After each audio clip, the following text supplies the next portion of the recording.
Eu vou imitar a Ju, tá? Porque, assim, é tanta informação que a minha cabeça está dando giro aí. Eu já estou trocando as... Não vou dizer as bolas, tá? Mas uma questão muito importante que eu trago junto com o que as meninas estão falando e que a mulher tem sofrido muito, que a gente percebe até nas visitas que a gente faz, na conversa com as colegas, é a questão do etarismo, pessoal. E que a gente trata muito no NAP.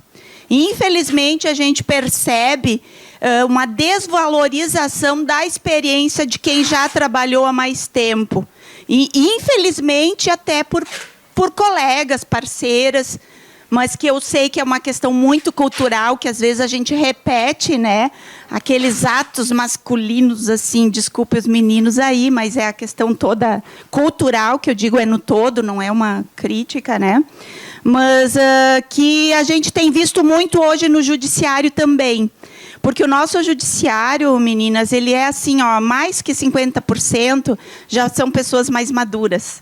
E então a gente percebe tanto a dificuldade de quem está trabalhando, no sentido de poder se adaptar a tanta informação, a tanta tecnologia, que os jovens também já estão sofrendo. Inclusive, com questões até de aumento de doenças, né, em função desse atropelo que a gente tem, em função de metas e tudo mais. E os mais, digamos, maduros, porque estão acostumados a pegar um processo, né? As meninas estão acostumadas a pegar um processo e ser assim, exatas, olhar tudo. E hoje em dia não tem mais olhar, vai ali, pronto, acabou. Mas eu vou ter que passar adiante para não ficar só falando, né? A questão da ocupação, meninas, de nós mulheres em todos os meios. A gente precisa de ter mais, de receber mais respeito. Porque, às vezes, não é só um número, 50% mulher, 50% homem. O respeito, o direito à fala, o direito à intervenção, o direito a poder apresentar alguma coisa que possa ser levado adiante. E não que tu tenha que ouvir, não é o momento. Pô, daqui a pouco, uma semana depois, é o momento. Onde é que está o respeito, o direito à fala, o direito a poder trabalhar?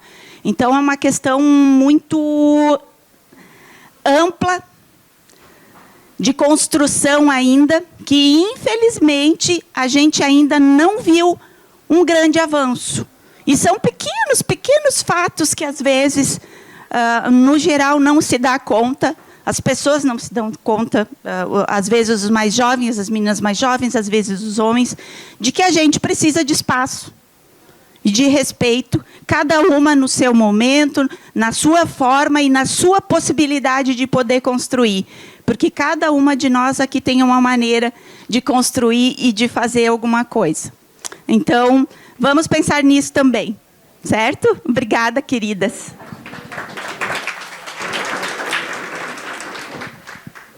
Meninas, a fala, então, vai ser de 3 minutos. Aí eu vou controlar e podem me chamar que eu levo o microfone. Ou, se quiser, quero vir aqui na frente. É?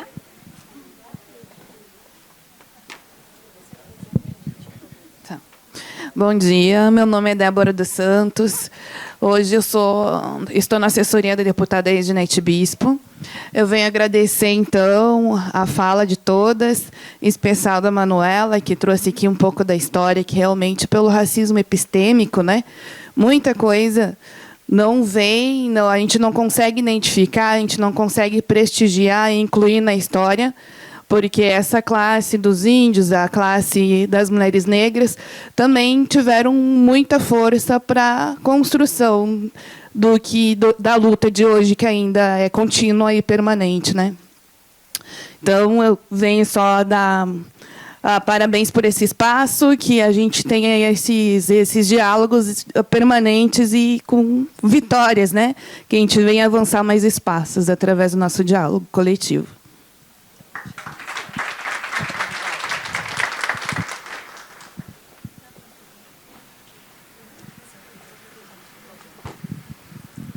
Bom dia, meu nome é Cirlei. Eu entrei no judiciário em 1990 e já logo teve um movimento de greve e eu, em estágio probatório, com 2 filhos para criar, eu entrei no movimento. Então, eu sou assim do movimento desde que entrei no judiciário. Eu me filiei em 1992 e de lá para cá eu sempre fui sindicalizada, sempre no movimento. Eu gostei muito da fala da Suzana, né, onde ela fala ali que as mulheres, tem muitas mulheres que são invisíveis, né, mas não menos importantes. Eu acho que a evolução do avanço das conquistas tem que ser uma revolução interna de cada mulher, de ter consciência do papel da mulher na sociedade. Porque aonde é formada as mulheres? É desde a família, que a nossa primeira sociedade é a família. Então, a revolução grande tem que ser interna. Tem que ter consciência do papel da mulher, da conquista da mulher, né? E também gostei muito. Hoje eu moro lá em Florianópolis, tá? Então, eu quero que tu conte comigo lá para os teus movimentos, né? Vamos trocar aí informações, né? Acho que a gente tem muito a crescer uma com a outra, né? E o que eu percebi, assim, ó, nas falas de vocês, que até anotei aqui. A cada direito traz a dor das mulheres que vieram antes, né? Então, para o avanço, para a gente estar hoje aqui, a gente teve mulheres antes na conquista, né? Então, a criação, eu tenho 2 filhos homens, mas aonde que começa a evolução dos homens e de pensar diferente? Também é na família. Também a mulher é o pivô, é onde se cria uns homens não machistas, né? Eu tive uma felicidade muito grande, porque em 2010 eu entrei para a direção do sindicato, onde convivi com homens maravilhosos, que 2 estão ali hoje, que é o Walter e o Oswaldir, mas também tive a oportunidade de conversar muito com o Veleda. Também a gente conversou muito, a gente saiu aí, nós juntos, né, Veleda? Fomos a Caxias em movimento, né? E sempre tive assim muito respeito deles, né? E de também outros colegas que não estão aqui, que é o Luiz Mendes, outro que não está mais em nosso meio, né? Que eu chamava ele o gordinho, né? O Gilson, que me emociona. Desculpa. É muita saudade dele também, porque ele era muito aguerrido, né?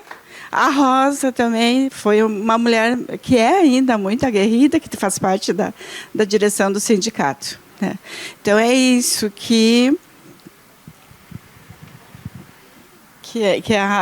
e hoje, sim, ó, eu faço parte também, né, das mulheres advogadas, né, lá em Floripa. Estou participando já, né, assim, nesse movimento. Agora, essa semana, teve uma conferência nacional, né, das mulheres advogadas. Então, as mulheres estão sempre em movimento, né?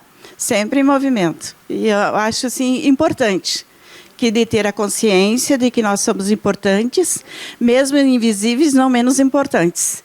E que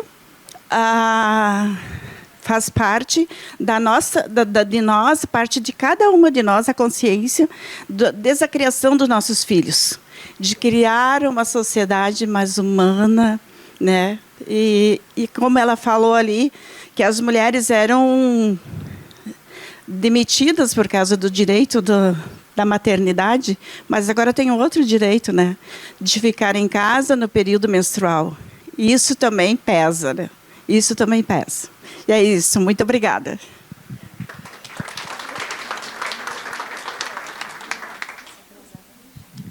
Boa tarde a todos e todas. Eu sou Gianice Ramos, sou do Sindicato dos Jornalistas Profissionais do Rio Grande do Sul. Durante 20 anos, fui coordenadora do Núcleo de Jornalistas Afro do sindicato. Gostei muito da fala da Manuela, me tocou. Muito linda. E eu pergunto, Manuela, nós já evoluímos bastante, né? Já estamos na fase do denuncismo, mas passado da denúncia, o que nós fazemos, né?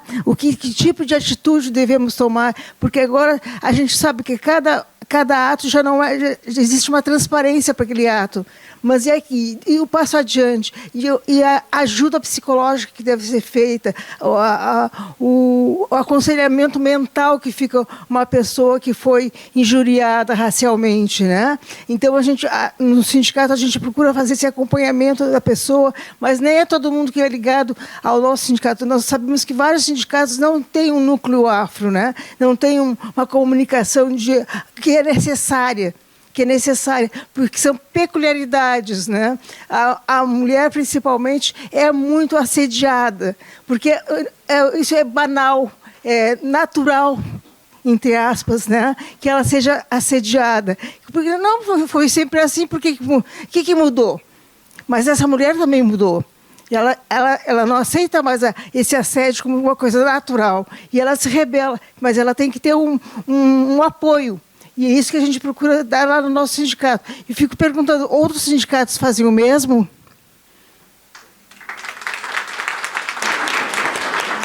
Agora a gente vai, então, passar a palavra para as nossas painelistas. Cada uma tem 6 minutos para comentar as manifestações e depois a gente retoma o segundo bloco. Quem que quer começar? Pode ser a Su? Então a Manuela começa. Agora foi. Obrigada pelos comentários. Acho que a gente sempre tem muito a aprender umas com as outras, né? E independente de estar ou não numa mesa, eu acho que, acima de tudo, é o coletivo que faz a construção. A gente teve uma conversa, a gente estava organizando eu saí da organização porque eu estou enlouquecendo, mas a gente estava organizando um evento chamado Fazendo Gênero lá na UFSC, que é um dos maiores seminários internacionais de estudos de gênero da América Latina, o maior da América Latina, né? E a gente teve muitas conversas sobre como o etarismo ele acabou entrando no movimento feminista, principalmente a partir dessa onda de Twitter, de internet, TikTok, que está super em voga agora, né? E eu achei muito interessante que tem uma professora minha que é assim, uma das grandes referências da história das mulheres. E numa das reuniões ela falou assim, gente, quando vocês falam quem não pula é machista, todas as professoras aqui são senhoras idosas. E a gente não é machista.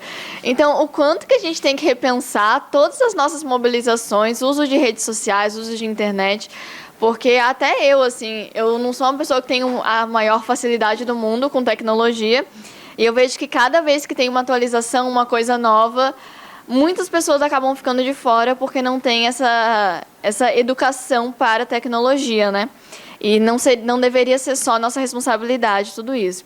Então, quem tem facilidade, até no meio de combate ao etarismo, deveria prestar esse auxílio, né? E quem fornece a tecnologia deveria também achar que não é porque tudo é intuitivo, sempre digo, não é porque um menino de 13 anos sabe fazer que todo mundo vai saber fazer, né?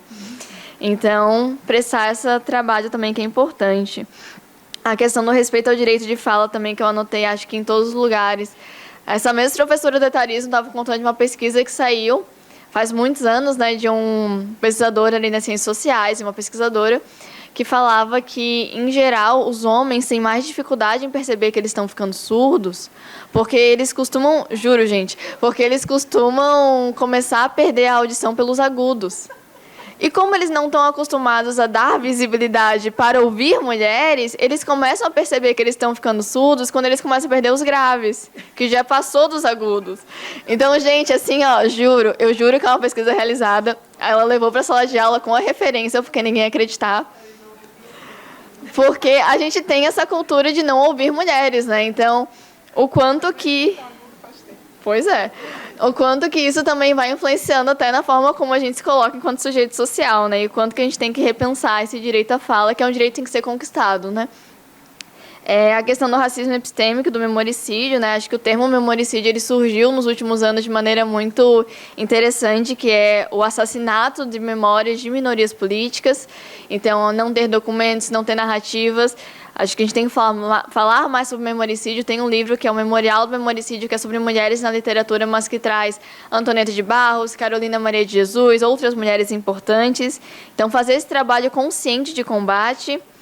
E a questão do acolhimento psicológico que a companheira trouxe e que tem tudo a ver com o que eu estou lendo, que é um livro chamado Acordo Inconsciente, que foi uma das primeiras foi a primeira tese, na verdade, do Brasil a ser publicada sobre psicanálise e raça, nos anos 80.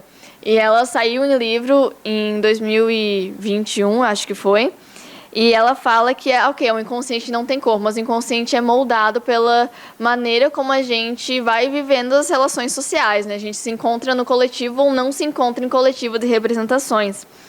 E a tese dela é que a gente fala muito sobre a questão estrutural, social do racismo, mas às vezes a gente não olha para a questão psíquica também, né? De como o psiquismo das pessoas é moldado também de uma maneira racista e que exclui pessoas negras, né? Então, essa questão do acolhimento psicológico é muito importante e fica a indicação de leitura que talvez seja interessante, né? De como que a gente tem que pensar sobre políticas antirracistas de uma maneira muito mais generalizada do que a gente costuma fazer, né? Não é só uma lei, não é só uma mudança estrutural, mas também as mudanças individuais e coletivas são importantes. O nome é Acordo Inconsciente. A autora, só um segundo que eu bati foto do livro ontem. Peraí. Eu não vou passar do tempo. Eu já anotei 5 livros aqui que foram indicados, né? Se tiver mais algum que eu perdi, me falem. É da Isildinha Batista Nogueira. É um livro muito interessante que vai falando dessa questão, né? Então, quanto que a gente tem que levar essa questão do combate ao racismo e ao machismo para todos os lugares, sejam sindicatos, literatura, todos os ambientes que a gente está. Acho que é isso. Oi de novo, gente. Eu acho que a primeira coisa que eu queria comentar é da fala da Cirlei, porque eu gosto muito quando a gente se emociona nesses espaços, sabe? E a gente sempre tem a tendência a pedir desculpas, porque parece que esses lugares impedem a nossa emoção, porque a emoção é coisa de mulher, né? E é sempre visto como uma coisa ruim. Mas eu acho que esse é o espaço da gente construir, da gente ser feminista emocionada e sindicalista emocionada também. Porque a nossa luta é feita de raiva, é feita de amor, né? É feita de acolhimento, como a companheira falou também, da necessidade de acolhimento do individual, porque a gente é coletivo, mas a gente também é indivíduo. E todas essas violências, elas refletem na gente, né? No nosso psicológico, como o Manu falou também, né? Então, é fundamental a gente se emocionar também, né? Porque a gente sabe que é necessário que a gente tenha a empatia e toda essa, digamos assim, essa adesão que fez você lá com 2 filhos para criar em 92, entrar no sindicato é porque a gente se emociona, porque isso nos comove, porque isso nos dá raiva, né? Eu gosto muito da Audre Lorde, que é uma pensadora feminista negra e lésbica. E a Audre Lorde fala que toda mulher tem esse potencial de raiva, né? Que é uma raiva contra as injustiças. E ela faz a gente ter essa necessidade, né? De lutar contra isso, né? De lutar contra essas injustiças, da gente se posicionar dentro esses espaços, né? Da gente pegar o nosso agudo e tornar ele mais alto para os homens ouvirem também, né? Então, para essa surdez, né, que começa muito antes, que é uma surdez escolhida, né, antes dela se tornar uma realidade, e da gente ser ouvida, da gente levantar a nossa voz. Tem uma poeta também chamada Fran Winant, que ela tem um poema chamado Como Arroz e Tenha Fé nas Mulheres, que ela diz que quando a gente está junta, a gente é como ondas tremendo de amor e raiva. E eu acho que é muito isso, né? O que todas nós estamos fazendo aqui. E o quanto essa troca, né? Então, vejam como é importante, a gente traz um ponto, a Manu traz outro, a gente vai se complementando nossas falas, a companheira traz a questão do etarismo, porque a gente aprende umas com as outras, nenhuma de nós está pronta, nada está dado, né? A gente vem trazendo todas essas questões para que a gente possa fazer uma luta muito muito mais ampla, muito mais diversa, né, muito mais preocupada com as questões, né, que alcançam a todas nós, né, enquanto diversidade, porque nós somos diversas, né? Nós temos um objetivo que todas nós sejamos livres, e aí eu trago a Audre Lorde de novo, né, porque ela diz que enquanto uma mulher estiver com correntes, ela não é livre. Então, nós só vamos ser livres quando todas nós fomos, né? Então, eu acho que é muito importante esse momento e todas as colocações que vocês trouxeram também das suas experiências, né? E das trocas que a gente está fazendo aqui, né? Então, muito obrigada também a todas que participaram, né? Que falaram. Enfim, acho que era isso. Antes da gente seguir para a nossa segunda rodada, eu gostaria de registrar a presença de mais uma entidade, que é o Sindicato dos Bancários do Litoral Norte. Então, grata pela parceria com os bancários e as bancárias. Eu gostaria, só antes de passar ali a palavra para as colegas, dizer que essa tua fala, Suzana, nos faz pensar sobre qual é a nossa contribuição no espaço do sindicato. Porque a nossa ideia não é reproduzir as mesmas estruturas ou as mesmas características. O sindicato hoje é um espaço masculino. E aí, quando tu fala na questão da emoção, da gente não achar que necessariamente a emoção é algo que tem que ficar de fora, eu acho que é um primeiro ponto para a gente começar a pensar. A gente vai pensar sobre isso o dia todo, né? Então, agradeço as reflexões de vocês e vamos ver com a Juliana agora, né, Ju, se temos novas inscrições. São mais 4, 3 minutos. Bom dia, gurias. Eu prometo que vou ser bem breve, que eu não podia deixar de destacar a minha emoção, porque eu sou trabalhadora do Sindicato das Servidoras da Justiça e dos Servidores da Justiça, mas a minha categoria profissional, como jornalista, eu estou muito bem representada pela minha dirigenta, uma mulher negra que faz parte da história do sindicalismo do Rio Grande do Sul, e muito me orgulha ser representada por ela. Só essa menção que eu queria fazer. Obrigada.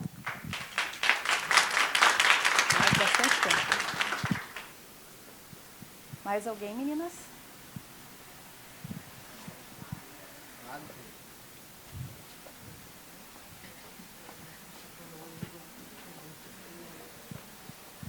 Bom dia a todas e todos.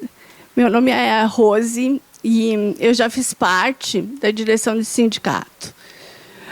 Eu sempre tive dúvida com relação à questão feminista. Eu fui criada num patriarcado e eu sempre me perguntava assim, poxa vida, se a gente quer mudar a sociedade, por que a gente não muda nossos filhos? Por que a gente não educa eles de uma forma diferente? Por que a gente não faz isso? Sabe? Por que a criança que eu educo ajuda em casa, lava a louça, e a criança que a outra mulher educa não faz a mesma coisa? Essa sempre foi a minha dúvida. E aí eu pensava, como é que a gente poderia fazer para todo mundo ter uma educação de ajudar em casa? E hoje, quando tu falaste que tu vai nas escolas, eu pensei assim, poxa, esse seria um caminho, né, de ensinar. Eu me lembro, e eu vejo hoje em dia tempos muito difíceis. Depois que o Bolsonaro ganhou a eleição, depois que tiraram a Dilma, o Bolsonaro ganhou a eleição, as coisas ficaram muito complicadas. Tanto na questão do racismo, quanto na questão do feminismo. Eu vi esses dias uma mulher falando assim, os homens têm que trabalhar e eu quero ficar em casa. E a igreja evangélica e a religião também contribuem muito nisso. A religião nos formou dessa maneira, que a mulher tem que ficar em casa e o homem trabalha. Que a mulher tem que cuidar dos filhos e que é um amor, é tudo lindo e maravilhoso e poético, como foi falado aqui. Então, eu pensei nessa sugestão que ela deu e, daqui a pouco, o coletivo nosso poderia começar a ir nas escolas, ajudar a fazer esse trabalho e ajudar a mudar um pouquinho só, da mentalidade dessas crianças. Obrigada.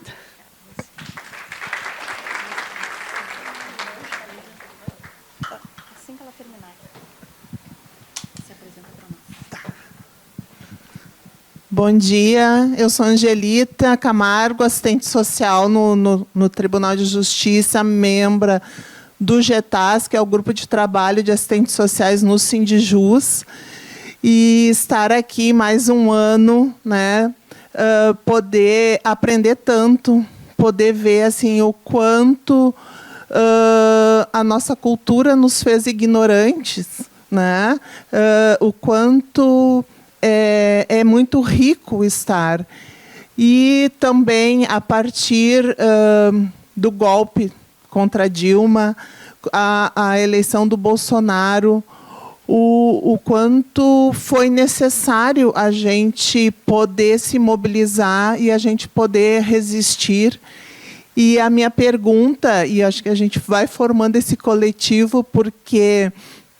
Então, a fala da colega vem ao encontro da minha pergunta, né?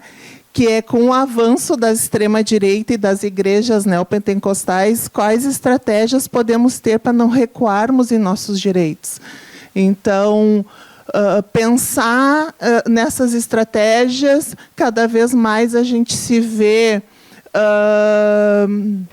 no dia a dia, nas redes sociais, nos jornais, mas no nosso dia a dia, de trabalho, no nosso dia a dia em comunidades, o quanto esse avanço vem colocando os nossos direitos e o nosso avanço feminista em xeque. Então, coloco essa pergunta à mesa para a gente pensar juntas nessas questões. Obrigada a todas.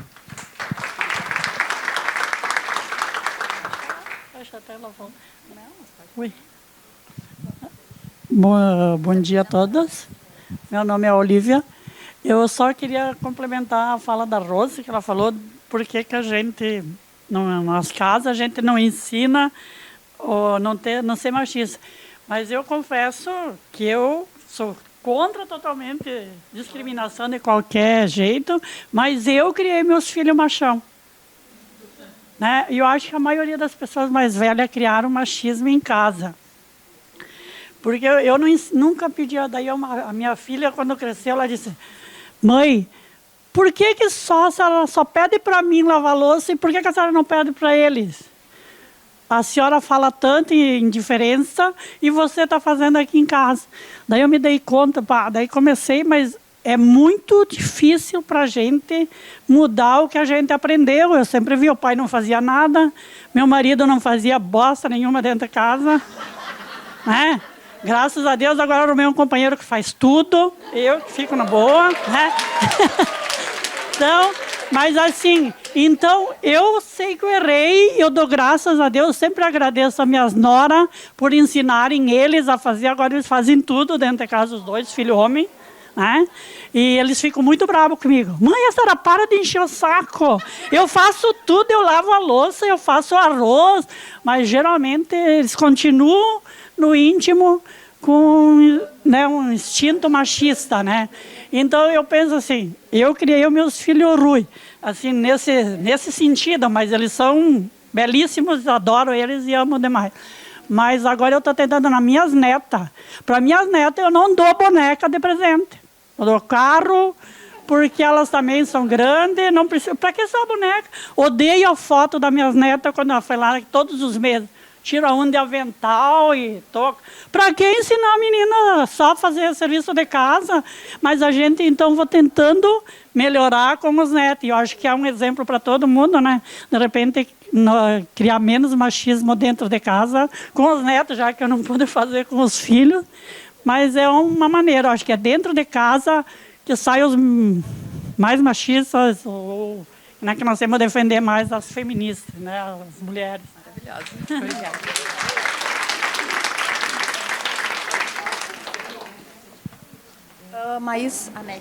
Tem mais uma? Gente! A ANEC está de aniversário!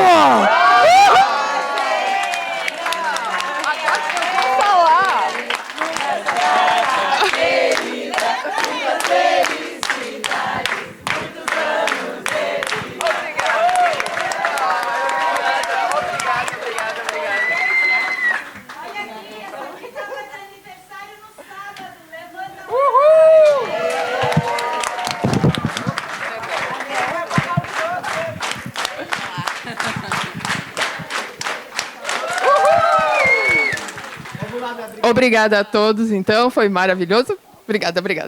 Bom, o que eu queria falar, eu sou muito preocupada com a questão da saúde mental. Eu sempre coloco essa situação e nós, mulheres, estamos na linha de frente do assédio e, portanto, da pressão mental sobre nós. Eu escrevi porque eu tenho uma certa dificuldade de falar. Então, assim, eu dentro das falas que eu ouvi as últimas, eu me lembrei de uma coisa, assim, ó, a gente tem que ter cuidado com a ideia criada e implantada de que nós, mulheres, com o nosso cuidado e dedicação aos lares, somos responsáveis pela saúde mental e pelo futuro dos nossos filhos. Esquecendo de olhar para a sociedade doente em que nós estamos inseridas. Então, parece assim, ó, não, a gente tem que estar no lar, porque no lar a gente vai ser a base da saúde dos nossos filhos. E assim, eles estão num meio em que, por mais que a gente esteja presente, por mais dedicação que a gente faça, eles estão sendo acossados por um sistema doente. Então, a gente tem que também chamar a atenção e dedicar esse cuidado, né, para nós e para os nossos filhos também, porque não está fácil. Era isso. Obrigada. Faltou. Pode começar. A gente está fazendo bate-volta para ver quem começa. Eu acho que eu vou falar no geral, porque eu acho que as falas acabaram se complementando, né? Então, achei isso muito importante. Uma das coisas que eu penso ser mais fundamental, e principalmente na atual conjuntura que a gente tem, com todo acesso à tecnologia, com todo acesso a TikTok, com todo acesso a essa socialização que vem de fora da casa e da escola formal também, né? Eu acho que pensar na educação das crianças em uma educação não machista, em uma educação para a inclusão, para a diversidade, etc., é uma das coisas fundamentais. Então, esse trabalho, né, que Manu faz e que foi dado como sugestão aqui também do sindicato fazer, cara, que coisa importante isso, né? Como é fundamental, porque muitas de vocês pontuaram a importância de, dentro da família, isso ser passado, essa educação não machista, né? Mas também a escola ela é um espaço muito formador, ela é um espaço fundamental, né? E eu tenho várias colegas que estão na educação básica, eu não estou mais há muito tempo, estou na educação superior, né? Mas a dificuldade que essas colegas têm encontrado em dialogar com essas crianças, que estão sendo formadas muito no TikTok, no YouTube, né? Então, nas telas, principalmente, né? Eles já nascem praticamente com a tela na mão, né? Então, é muito importante que isso aconteça, né? Que essas formações complementares. E aí, eu queria dar uma dica também, para todas as mães e não mães também, que têm sobrinho, etc. Tem um livro muito fininho, da Chimamanda... Mas falou mais um, da Chimamanda Adichie, né, que é uma feminista nigeriana maravilhosa, que se chama Como Educar Crianças Feministas. E esse livro ele é maravilhoso, porque ele é um livro muito didático, ele é um livro prático, ele é uma leitura fácil, né?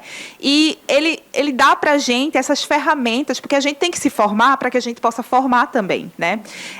Então, o quanto é fundamental a gente ter essas ferramentas. Eu acho que ele é uma boa ferramenta tanto para pensar para essa educação dentro de casa, né? Que a gente sabe também que acaba ficando mais a cargo das mulheres, por isso a fala da NEC é tão importante, da gente cuidar da nossa saúde mental e da gente ter esses espaços onde a gente possa falar sobre as nossas coisas, sobre as nossas dores, sobre a carga que está depositada nos nossos ombros e espaços especializados. Volta para a fala da colega ali, né? Espaços especializados de apoio às mulheres, de apoio psicológico, né, para que a gente possa conversar sobre isso, para que a gente possa falar sobre saúde mental, o quanto é importante isso, né? E uma outra coisa, essa questão da igreja, do avanço do conservadorismo dentro do Brasil. Gente, eu vim de igreja, então eu sei muito bem de onde eu estou falando, né? Minha família era toda de evangélicas, então a gente sabe a dificuldade, inclusive, que a esquerda, que as mulheres organizadas, né? Que a esquerda no geral e que os grupos de feministas, etc., têm de dialogar com essas pessoas. Mas não existe pontes a serem construídas em educação sem haver diálogo. E a gente não consegue falar se a gente não entende a linguagem dessas pessoas. Infelizmente, por mais que a gente tenha aquele rancinho, é necessário criar pontes, né? Porque as mulheres dentro da igreja, eu falo isso sabendo, elas também estão organizadas, elas fazem trabalho de base, elas vão nas prisões, elas vão nos hospitais. A gente precisa cooptar essas mulheres para elas estarem na luta com a gente, né? E não fazerem delas os inimigos, né?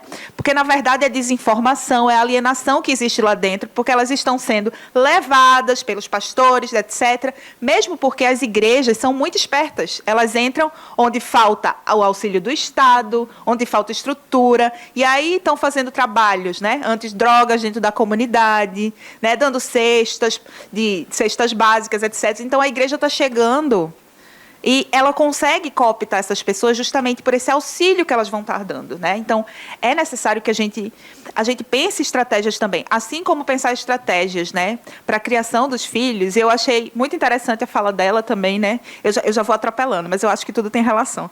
Mas é fundamental que a gente também entenda que nós fomos formadas numa cultura muito machista, né? E que não existe essa da feminista pronta, ideal, né? Que é a deusa desconstruída, a fada sensata. A gente vai errar todo dia. E é por isso que é tão bom a gente ter outras mulheres, para que a gente se espelhe, para que a gente converse e para que a gente possa ir ajustando esse caminho também, né? E voltando a essa questão tanto da conscientização das crianças, mas vamos pensar quais são as estratégias de construir pontos de diálogo, porque está avançando essa questão do conservadorismo e dessa liderança das igrejas evangélicas, né, dentro do Brasil, porque a gente desaprendeu a dialogar com a base. Se a gente pensar na década de 80, as igrejas estavam com movimentos ligados às esquerdas dentro das comunidades, dentro de todo canto, né? A gente tem a Ivone Gerbara, que faz teologia feminista, né? Então, a gente tem representantes dentro desses lugares. A gente tem as católicas pelo direito de decidir. A gente tem mulheres contestando as estruturas patriarcais dentro das igrejas. Então, elas não estão tão desatentas assim, né? E, às vezes, a gente olha para esse avanço e a gente pensa, como é que a gente está se organizando, né? Política se faz no dia a dia e se faz dialogando com essas bases também, né? É muito importante a gente ter essa conscientização, tá? Enfim, vou passar para a Manu. Como eu não tenho a capacidade de ligar tudo com uma Suzana, eu anotei pontos. Acho que, começando já por essa questão da religião, né, que foi citada, é que é muito interessante o quanto que a interpretação dos livros sagrados vai mudando ao longo do tempo e de acordo com os interesses políticos e sociais, né? Então, isso que a Suzana falou é muito interessante, quanto que as comunidades eclesiásticas de base, as católicas pelo direito de decidir, que são movimentos que ainda estão vivos, principalmente as católicas pelo direito de decidir, fazem um trabalho fundamental e que muitas vezes é tratado como se fosse qualquer coisa, como se fosse irrelevante para o feminismo.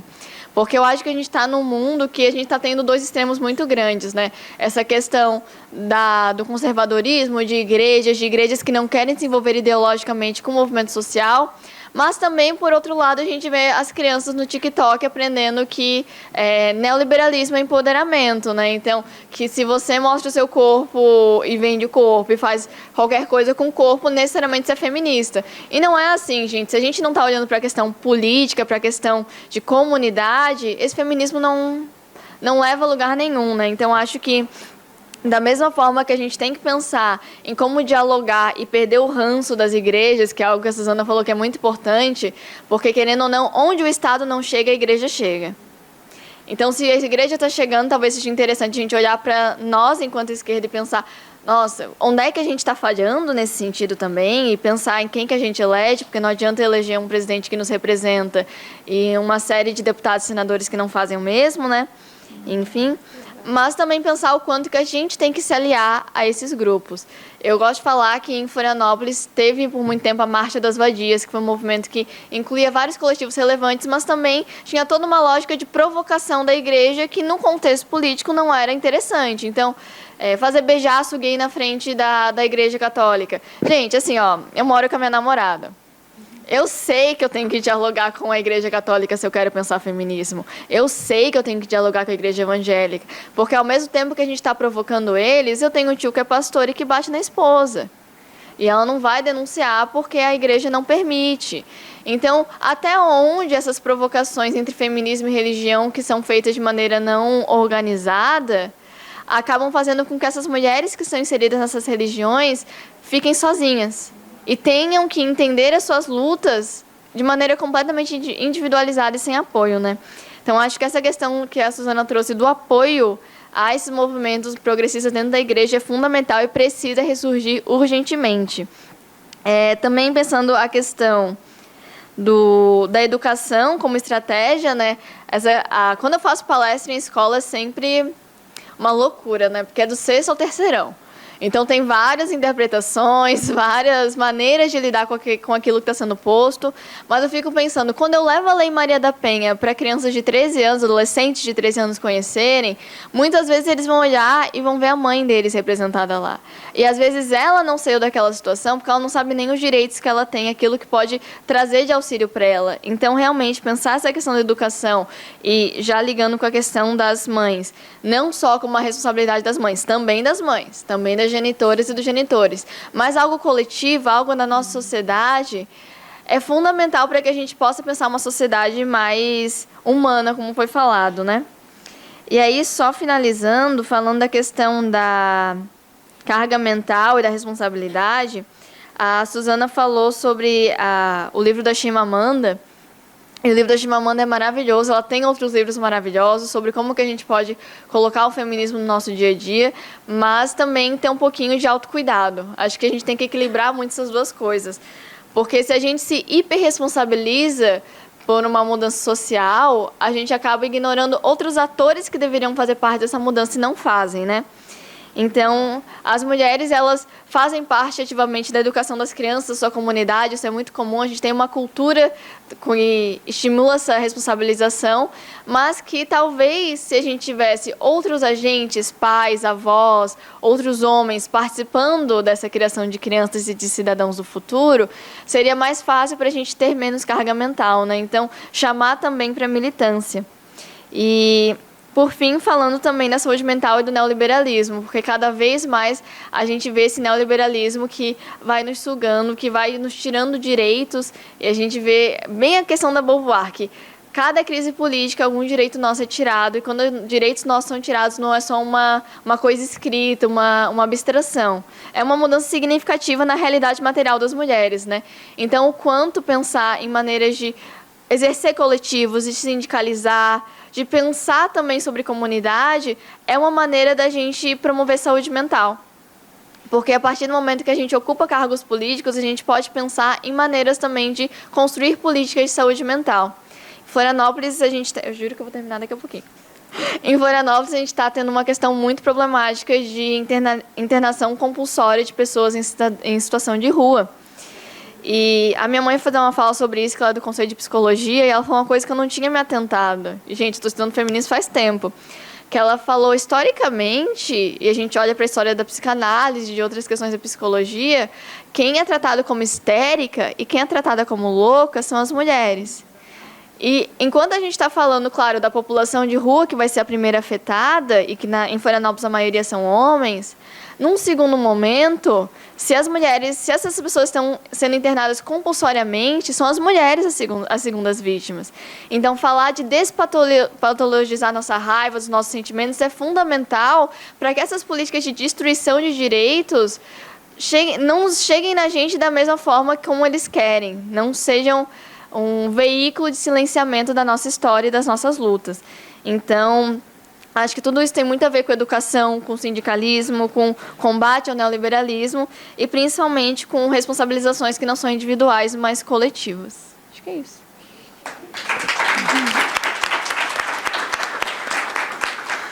Bem, a gente, então, se encaminhando para o final da manhã, né? Temos mais alguns minutinhos. Eu queria combinar com vocês a gente fazer uma foto, depois que encerrar aqui, uma foto com todo mundo, uma foto bem bonita, com as nossas painelistas. Lembrando do local do almoço, que já foi falado, mas só para reforçar, é no restaurante Vida e Saúde. Não é no shopping. Aqui na Caldas Júnior, atrás do shopping Rua da Praia. Tá? A gente retorna às 14 horas, pontualmente, porque a gente tem muita coisa ainda para conversar. E eu gostaria de agradecer, né, as nossas companheiras aqui, Foram muito ricas as intervenções, as trocas, o debate também. O debate é sempre fantástico, né? Porque surgem questões que a gente não previu. É a melhor parte, a cereja do bolo. Então, é só gratidão. Não sei se vocês querem fazer mais uma palavrinha, né, para finalizar. Eu queria. Bem breve. Bem breve. Não, gente, eu acho que eu só queria agradecer, né, a atenção de vocês, a participação no debate. Né? Eu acho que eu e Manu estamos bem alinhadas com essa coisa de que o debate é a melhor parte, né, para a gente se ouvir, para a gente conversar. E é um prazer compor a mesa com duas mulheres que eu admiro tanto. E eu sou uma feminista emocionada, tá? Então, assim, para mim é emocionante estar nesses espaços, né, trocar com vocês, estar com vocês novamente, né, e ter toda essa renovação de força, né? A gente sabe que a luta é difícil e muitas vezes a gente desanima, né?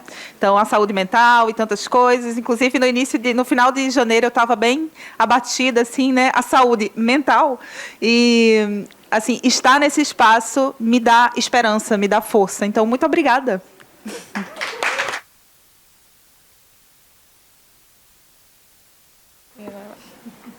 Eu também queria agradecer, né, as mulheres maravilhosas que compuseram a mesa, quem está ouvindo, porque eu acho que na academia, e eu que estou, acho que mais presente ali do que a Suzana diariamente, né, que ela conseguiu a alforria dela, mas na academia a gente está com um problema muito grande de individualização das coisas, né? Então, eu publiquei um artigo, publiquei um capítulo, essas metas enlouquecedoras de publicação, tudo isso não contribui para uma construção coletiva. E eu falei várias vezes, desde que eu cheguei ontem, eu fiquei o dia inteiro com a Carol Lobon falando que eu amo o sindicato, porque a força que está perto de sindicalistas nos traz e nos motiva para a luta é algo incrível e que vai repercutir em outras mulheres também, né? Porque se a gente está aqui hoje, vocês vão falar com outras mulheres da vida de vocês, a gente vai ter mais força de vontade para lutar e para construir novos mundos e pensamentos de maneira conjunta. Então, muito obrigada.